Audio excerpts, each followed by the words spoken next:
All right. Hey, Pete. Hey, what's up, Molly? How you doing?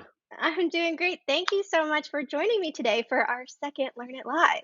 No, it's my pleasure. Last week's was awesome. Looking forward to joining live here. Appreciate it. Well, we did kick off last month with talking about the Facebook Automotive Playbook and specifically diving into sections one and two, which is why buys and ready to buy inventory ads, which really gets people inside the top of our funnel to buy a new or used vehicle. But we all know that's not the only side of that their business, that there's this whole separate area in parts and service where dealerships can make money and optimize the relationships. So I just wanted to focus on that with you today. How can a dealership think strategically about marketing their fixed ops business? Yeah, it's a great topic, and it's a huge discussion right now, especially as the new car shortage is out there. Dealers are looking to kind of optimize different parts of their dealership, and at the end of the day, there's buyback campaigns that can be run, but really what we want to focus on is how to use your service lane right now, right? How do you identify those fixed ops opportunities? How do you really start driving revenue through that? And the cool part is dealers have a ton of great content already around here. They probably don't know that Facebook is a great vehicle though that they can use to go out there and promote their fixed ops. And so I'll kind of cover a couple different topics on here. And obviously stop me along the way if there's anything you want further clarification on. But Sure. the first thing I'd encourage dealers to think about is there's two parts of data that you really want to think about. There's first party data, and that's what's in your DMS and your CRM. And quite frankly, most of your RO data and your sold data is inside your DMS. So we're going to be talking about exporting some of that data out and using it to help you reach people that you already know about. So we'll talk about those folks that have either been service defectors or people who haven't come in for a while, people that are due for tires potentially, people that haven't come in for an oil change on their scheduled area, or even just things around reminders of your 10,000 mile checkup, your 20,000, your 30,000. There's a lot of opportunity to educate, right, and follow up with that consumer and get video in front of those consumers along the way. Then the second part of the data is third party, and that's really going to be like unlocking Oracle or Polk IHS or any type of owner specific data. Because at the end of the day, we find that most dealers only sell between 20 and 30% of the brand in their market if they're doing a really good job. We'd all love to get 100% market penetration and capture that, but that's unrealistic in a lot of ways. So the fact is about 60% of your market didn't buy from you, right? So you don't even have their VIN registered. So how do we recapture those people and use our service lane, something that is going to be happening way more than a car purchase? How do we use them to trip them into our dealership and get them to start buying and get them into our DMS and get them to have an RO, and then figure out if the car has damages or hasn't had the maintenance that's required of them, and earn their business, and then eventually maybe buy the car out of the service lane and then maybe put them in a new vehicle from us because we built that loyalty along the way. So that's really where we want to kind of start thinking about, is using these two data pieces to start thinking about the types of campaigns that we can run to those folks. Sounds like it all goes full circle.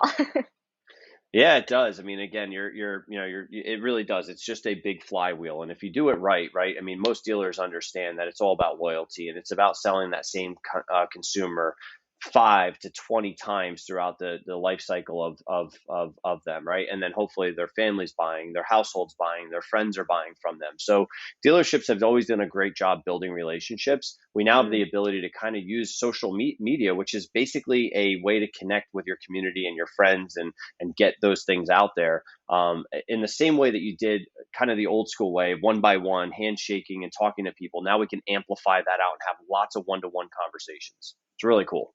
Awesome. I love that. So I love it's building a customer for life, and we're really wanting to be able to get social with them on social media.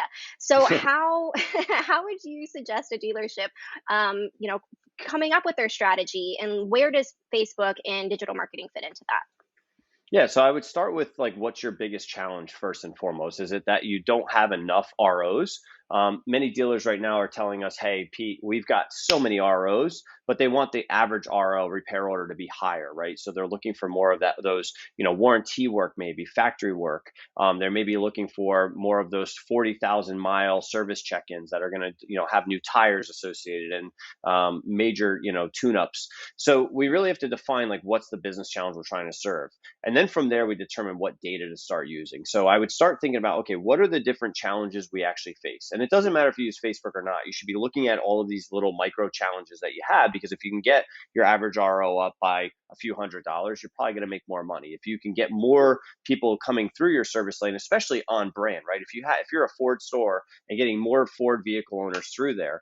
But one of your secret weapons too is if you know you've got a great competitor vehicle that works really well in your used car department, right? So let's say you're a Ford dealer and you know that Chevy Silverado is a cross sell to that, right?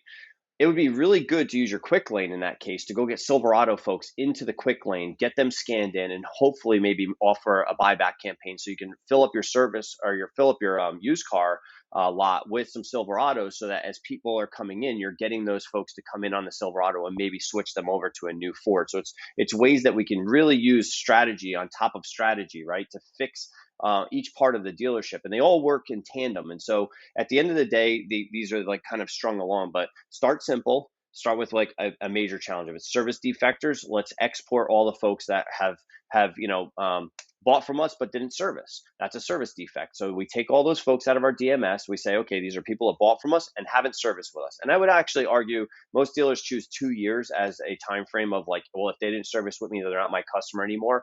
I'd argue if they haven't come back in the first 6 months, you're already starting to lose loyalty, right? Because your competitor is not the other Ford store down the street or the other on-brand store down the street. It's really the quick service shops, the Jiffy Lubes, and the Costco's of the world, right? These are the folks that are taking the service business right now. They're making it easy and convenient. You just drive in and there's no service appointment necessary. And it appears to be cheap, even though dealers have such a stronger story. And the warranty opportunities and everything else that goes along with it. So it's about making sure that people are aware of the service offering, making sure they're aware of your quick booking, that you could do it online, you can call in, you could probably use Messenger now to schedule it. So it's really making customers aware that first they probably are due for service, what that service looks like, quick links directly in, and then there's other big areas for like education. So I'm a Ford truck owner, okay? And one of the things that drove me nuts is I went in for the first time and they asked me to schedule on the online scheduler and it said the works. And I had no clue what the works is, right? Like I just wanted an oil change. I was looking for an oil change. So I bounced off of that, right? I bounced off the site and I didn't go to another Ford store. I was like, well, I was potentially going to go into a quick service shop because I know what an oil change is there. So there's an opportunity to make sure that your customers know that an oil change is part of the works package and it does tire rotation. It's more than just a oil change. So it's that bundled opportunity, but your customer doesn't know. And if I'm in the industry and I didn't know this, imagine what a normal customer would do if they get confused. A normal customer that gets confused does one thing. They don't choose you, they choose someone else. They take the easy path, the easy button. So we have to be looking for opportunities to really speak the language of the customer, make it easy for them to understand our product offering, make it easy and convenient for them to book. And then ultimately, you do what you do well. You service customers with great, exceptional value. You continue to offer them more value along the way, and you build that community relationship that's inside the store. So what we have to do is be able to reach people where they're spending time and get them to choose to come into your store for those service appointments. It goes back to those why buys. It's like That's it. we're myth busting that, somewhere else is going to take better care of them. And I really like what you said about transparency and how transparency really builds trust. Yep. And remember, you may assume that your customer knows all the things you do. So like when we work with Toyota stores, a lot of them offer, and I think most of them offer free oil changes for life, or they offer free car washes in many cases, but they don't state it. Okay. And so you've got to just use that value. You already provide it. So tell everybody about it. It should be in every message and reinforcing it, because at the end of the day, think about this. I'm part of a car wash system in town, Tommy's Car Wash Express, right? They charge me $35 a month to get unlimited car washes. Well, that basically added $35 extra payment to my car payment. So now it's a difference if I just upgraded by $35 and I went to a Toyota store, let's say, and I had free car washes and I can hit them up. I would be able to potentially drive a nicer car, a nicer vehicle, and the monthly payment would stay the same or less money, right? So you've got to like help the customer understand that they're going to be making these ancillary purchases, and you can make the experience way better. And so these are just massive opportunities to use your hooks, your messaging to either help drive service business or new car business or used car business, but really, get in front of that customer and tell that story so that they choose you over the quick service and over the competition. We don't need any secrets around here in terms of, what the best offer is or what do they have available. We don't want to make the customer work to find out all this information. Yeah, and normally it's buried all over the site, right? You have to go to the About Us page, the Contact Us page, the Service page to find all these golden nuggets, right? So what we do is we usually scour the dealer's website for all of those golden hooks. We'll take all of them and we use them in different parts of our marketing messages along the way, just so that the customer gets a nudge along and they learn something new.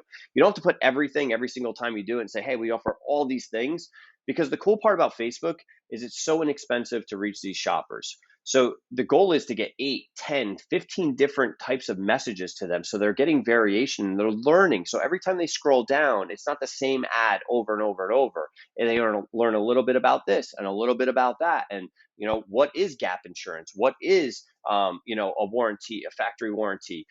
So all of those things, if your car's over 36,000 miles and you're out of normal warranty, why would you need an extended warranty? And why should you call the dealership and get that, right? Those are good opportunities for getting your secondary income in your dealership up, all by natural things that are going to occur, because eventually they're going to wind up going to Google. And when they go to Google, you've lost, because now you're up against everybody. So the whole thing is we can help people discover all these great things that we offer and get in front of them and help with that messaging. That's awesome.